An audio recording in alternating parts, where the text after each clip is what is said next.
تو میرا سارا نصاب ہے تو حصول علم و عمل سے پہلے میں تجھ پہ آقا درود بھیجوں۔ سفر کا آغاز جب کروں میں، سفر کا آغاز جب کروں میں، تو لب پہ میرے ہو نام تیرا، پلٹ کے آؤں تو گھر سے پہلے میں تجھ پہ آقا درود بھیجوں۔ کہو صلی اللہ علیہ وسلم۔ محترم سامعین حضرات، اللہ رب العزت نے جب سے اس کائنات کو بنایا تو انسانوں پر بے شمار نعمتیں عطا فرمائی۔ چنانچہ جب میں نے اللہ رب العزت کی نعمتوں پر غور کیا تو اس بات کا اندازہ لگایا کہ زمین میرے رب کی نعمت ہے، آسمان میرے رب کی نعمت ہے، آسمان سے برسنے والا پانی اور زمین سے نکلنے والے گلے میرے رب کی نعمت ہیں۔ پھر میں نے جب قرآن کو دیکھا تو میرا رب کہہ رہا تھا الَّذِي جَعَلَ لَكُمُ الْأَرْضَ فِرَاشًا وَالسَّمَاءَ بِنَاءً وَأَنزَلَ لَكُم مِّنَ السَّمَاءِ مَاءً فَأَخْرَجَ بِهِ مِنَ الثَّمَرَاتِ رِزْقًا لَكُمْ۔ پھر میرا رب اخروی نعمتوں کائناتی اعلان کر رہا تھا، لوگوں مثل الجنة التي وعد المتقون فيها أنهار من ماء غير آسن وأنهار من لبن لم يتغير طعمه وأنهار من خمر لذة للشاربين وأنهار من عسل مصفى ولهم فيها من كل الثمرات۔ لوگوں میں نے تمہارے لیے دنیا میں بھی نعمتوں کا انتظام کیا، آخرت میں بھی نعمتوں کا انتظام کیا۔ میں نے کہا مولا جب تو نے ہم پر اتنا احسان فرمایا، اتنے نعمتیں عطا فرمائی، تو تو نے احسان کیوں نہیں جتلایا؟ جبکہ تو نے خود فرمایا وَآتَاكُم مِّن كُلِّ مَا سَأَلْتُمُوهُ۔ میرے بندو میں نے تمہیں ہر وہ چیز عطا کی جس کا تم نے مجھ سے سوال کیا۔ وَإِن تَعُدُّوا نِعْمَةَ اللَّهِ لَا تُحْصُوهَا۔ میں نے تمہیں اتنی نعمتیں عطا کی کہ اگر تم نے شمار کرنا چاہو تو شمار نہیں کر سکتے۔ میں نے کہا مولا تجھے حق تھا کہ ان نعمتوں کے بدلے ہم پر احسان جتلاتا، تیرے علاوہ ان نعمتوں کے عطا کرنے پر کوئی قادر نہیں تھا، تو تو نے احسان کیوں نہیں جتلایا؟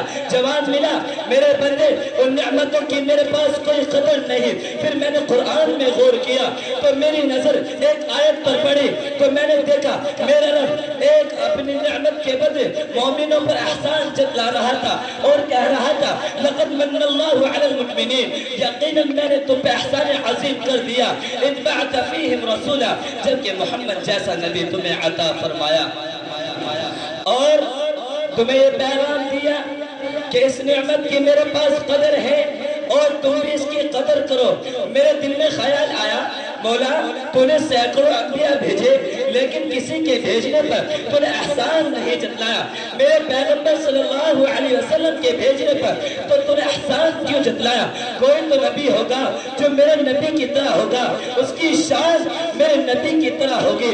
یہ سوچ کر میں انبیاء کے سلسلے پر غور کرنے لگا تو ایک نبی پر جا کر میری نگاہ ٹکی جس کا چہرہ نورانی تھا، جس کو دیکھ کر محسوس ہو رہا تھا کہ یہ رب کا کوئی برگزیدہ پیغمبر ہے۔ میں نے کہا مولا یہ کون ہے؟ جواب ملا یہ ابراہیم ہے۔ میں نے کہا مولا اس کا لقب کیا ہے؟ جواب ملا یہ خلیل اللہ ہے۔ میں نے کہا مولا اس کی شان کیا ہے؟ جواب ملا یہ ابو الانبیاء ہے۔ پھر میں انبیاء کے سلسلے کو دیکھتا گیا تو میری نظر اس سلسلے کی آخری کڑی پر پڑی تو میں نے اس ایک نورانی چہرے والی ہستی کو دیکھا تو میں نے سوال کیا مولا یہ کون ہے؟ جواب ملا یہ محمد مصطفیٰ صلی اللہ علیہ وسلم ہے۔ مولا اس کا لقب کیا ہے؟ جواب ملا یہ حبیب اللہ ہے۔ میں نے کہا مولا اس کی شان کیا ہے؟ جواب ملا یہ امام الانبیاء ہے۔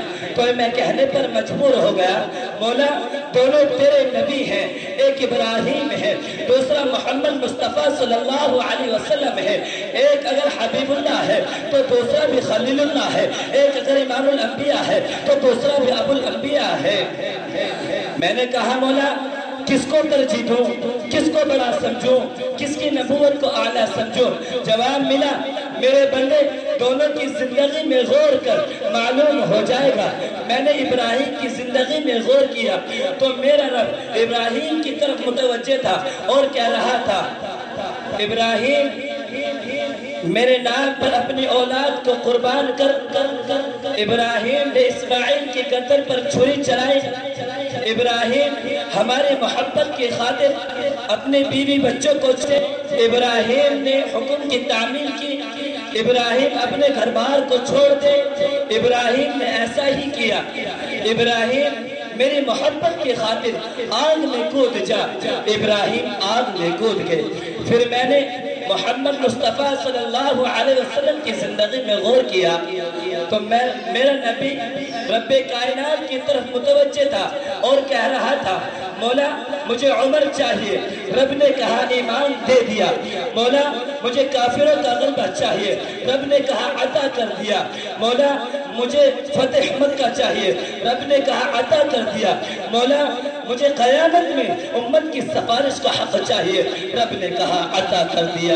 تیرا دوست ہے اور حبیب بھی تیرا دوست ہے، پر خلیل تیرا ایسا دوست ہے جس نے تو نے محبت کی خاطر سب کچھ لے لیا، اور حبیب تیرا ایسا دوست ہے جس کو تو نے محبت کی خاطر سب کچھ دے دیا۔ وَلَسَوْفَ يُعْطِيكَ رَبُّكَ فَتَرْضَىٰ۔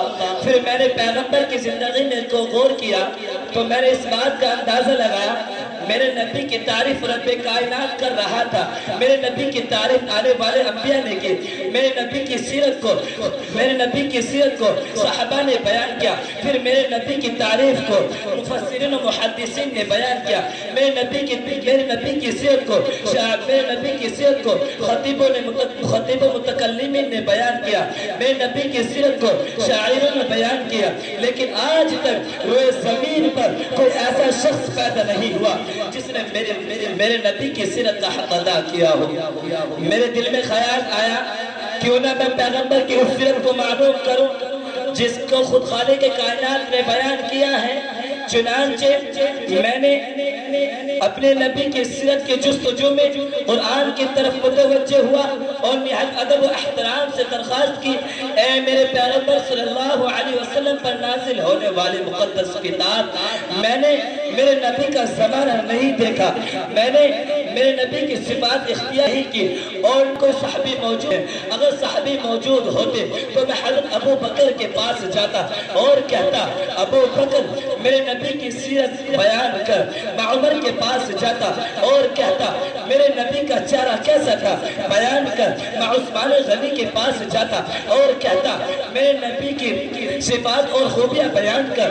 میں علی کے پاس جاتا اور کہتا میرے نبی کی وضاحت بیان کر، لیکن ابو بکر اور عمر موجود نہیں، عثمان اور علی موجود نہیں، نہ کوئی اور صحابی موجود ہے، لیکن تو میرے نبی پر نازل ہونے والے مقدس کتاب ہے جس کے بارے میں آج تک ذرہ برابر کمی پیشی نہیں